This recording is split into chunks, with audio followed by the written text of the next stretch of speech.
cloud storage is a really handy way to create offsite backups of your data. But how can you trust it? At the end of the day, the cloud is just someone else's computer. It could literally be some random guy's laptop that has an FTP service running on it somewhere out there on the internet. But in the case of Google Drive, Dropbox, and OneDrive, usually it's multiple server farms that are under the control of those corporations. But how can you trust your files on someone else's computer? I mean, can't they just look at your files and mess with them whenever and however they want? The answer is yes, especially if you don't actually know what is running on that cloud, which is handling the storage of your data. They might not even be using encryption, which is very worrying because now, in addition to the owner of the cloud doing potentially spooky stuff with your data, a hacker could access those plaintext files as well and modify them however they want, post all of your nudes to the deep web, all sorts of scary stuff. Now, it's probably safe to say that these major companies are, in fact, encrypting your data, at least at rest. But who's to say that they don't store a backup of the encryption keys for themselves so that they can look through your files whenever you're not looking? The issue really boils down to trust. And you don't want to have to just trust these companies because their morals are ever shifting. Maybe you trust Google today, but you might not trust them in a few weeks or in a few months after they have some new hires or maybe some CEOs changing. If we go with the example of Google, they used to have "Don't be evil" as part of their mission statement, and now that has been removed. Really makes you wonder. Now, there has been a solution implemented for this whole not having to trust the cloud provider. It's called Zero Trust Clouds. And in Zero Trust Clouds, the data is encrypted at the client side, meaning on your computer, before it is ever sent to the cloud. So this is extremely useful because, of course, if the data is encrypted, someone could have hardware level access to that cloud that has your data on it. They could literally be able to, pull hard drives out of the rack, or if it's just some dude's laptop, he obviously has access to that hard drive with a screwdriver.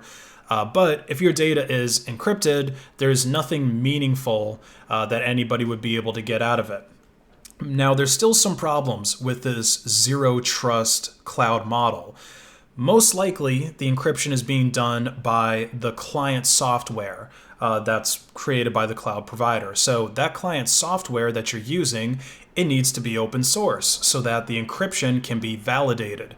Even if they claim that it's using a secure encryption standard like AES, there's no way to know that a weaker version of AES isn't being used, either purposefully or maybe it was just an honest mistake. Maybe the developer of that software was incompetent.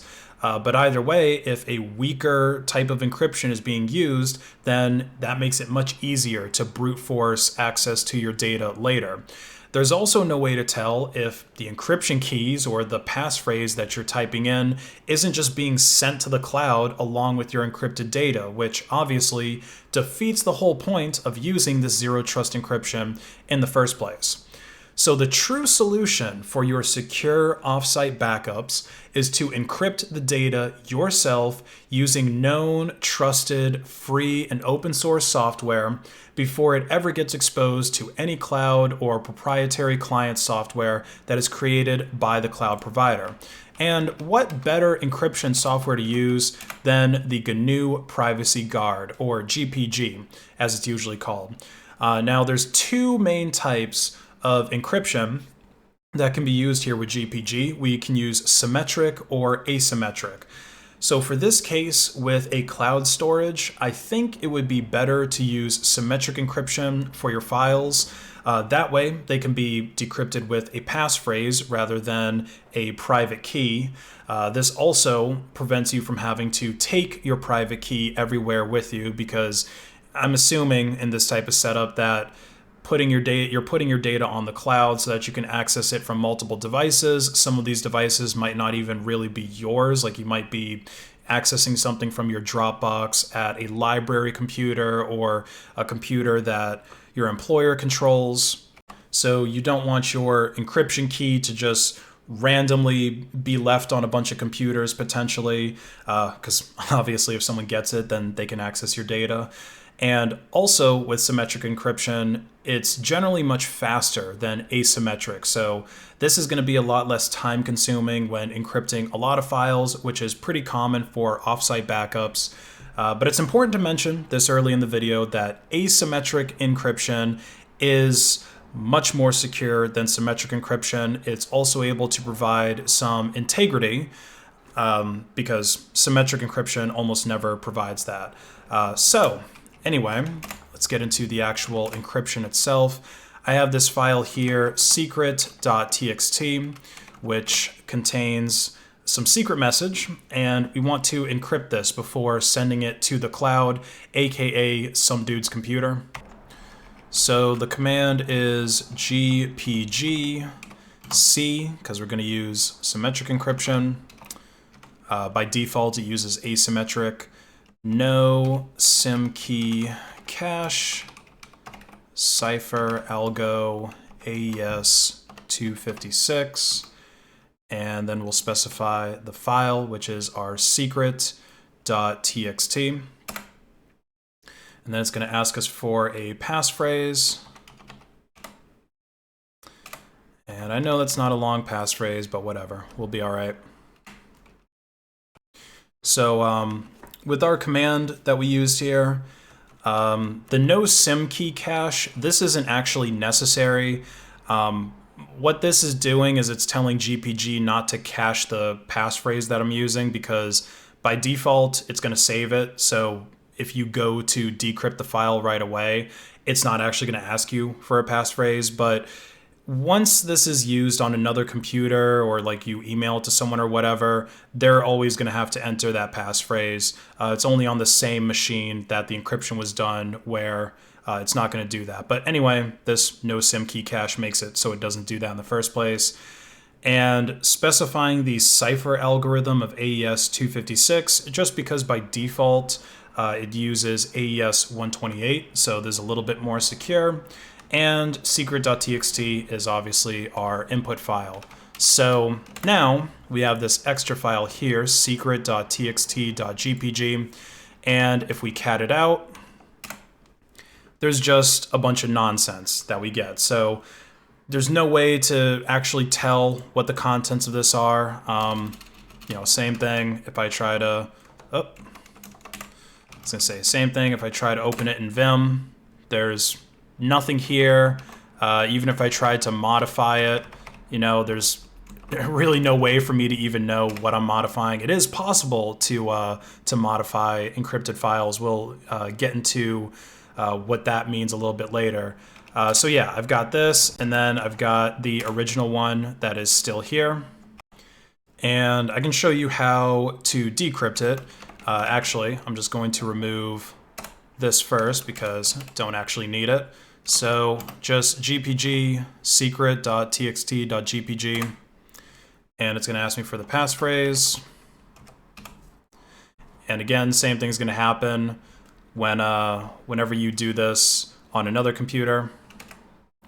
And so now I have my secret.txt again, and boom, we can see the full message of it. Now, chances are you have multiple files to back up. So how do we go about encrypting a folder? Because, well, let me show you what happens. So if we try to do that same thing, that same GPG with a folder, so we'll try it with rare pepes.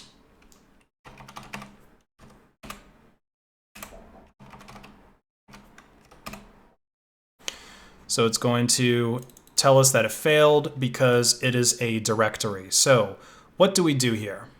Well, the solution is actually pretty straightforward. We just have to turn this folder into a single file, which can be done quite easily. We can just turn it into an archive. So why don't we go ahead and do that? So tar cf pepes.tar.gz rare pepes. Okay, so now I have an archive of that folder, And they just need to be secured now, because right now anybody can just untar them. And one other thing that I'll mention before I go into this is that this encryption method is good for confidentiality, meaning that you can be pretty sure nobody is able to see your data, but it's not that good for integrity, meaning it is possible for someone to blindly modify these files by just flipping random bits, and if the correct ones are flipped, then the data might still be decryptable without you realizing that something was modified. Now, in practice, this is a very hard thing to do, especially to change anything that is meaningful and not just reproduce junk data. But it's still possible, nonetheless. If you want to have integrity, you should refer to using asymmetric encryption, which is GPG's default behavior. So anyway, we've got our data tarred. Now we can GPG C no SIM key cache cipher algo AES 256 pepes.tar.gz, and it asks for our passphrase.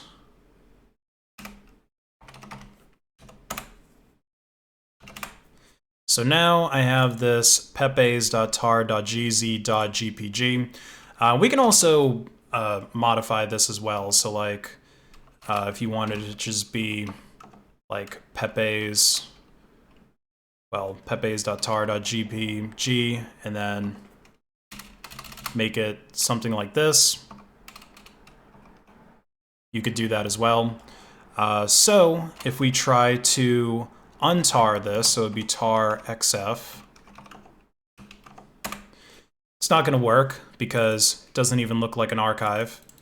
So it doesn't know what to do with this because it's password protected. So you have to first get rid of that password protection.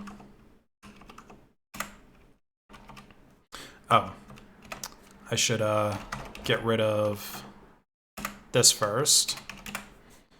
Okay, so you see that the regular archive is not there, just the encrypted one.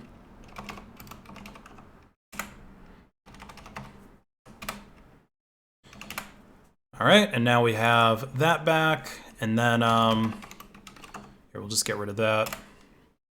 And then we'll do tar xf pepes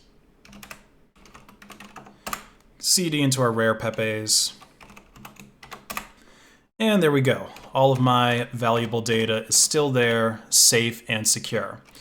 So there you go. That's it for this video. Hope you guys enjoyed. Peace out.